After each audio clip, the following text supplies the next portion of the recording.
মা আমাকে একটু গুড় দাও তো। তো সরু চাকলি খাওয়া তো হয়ে গেছে, আবার গুড় নিয়ে কি করবি? চুমুক দিয়ে খাবো। ও মা দাও না। তাহলে আমাকেও দিতে হবে। ও কাকিমা, দরজা খোলো, আমি পল্টু। দাঁড়া, যাচ্ছি।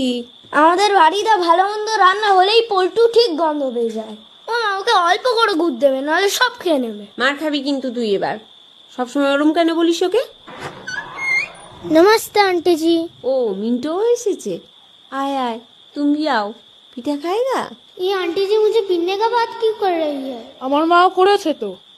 এ নাও, মা দুধ পুলি পাঠিয়েছে। বাবা, তোর মায়ের এত তাড়াতাড়ি পিঠে হয়ে গেল।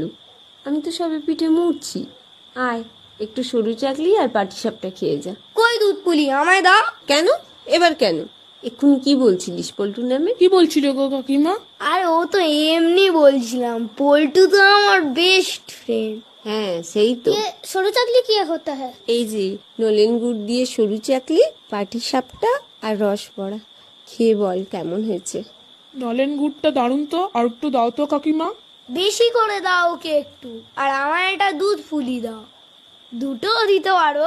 ও মা, আমার পুতুলের জন্য একটু ছোট্ট মতন পিঠে বানিয়ে দেবে?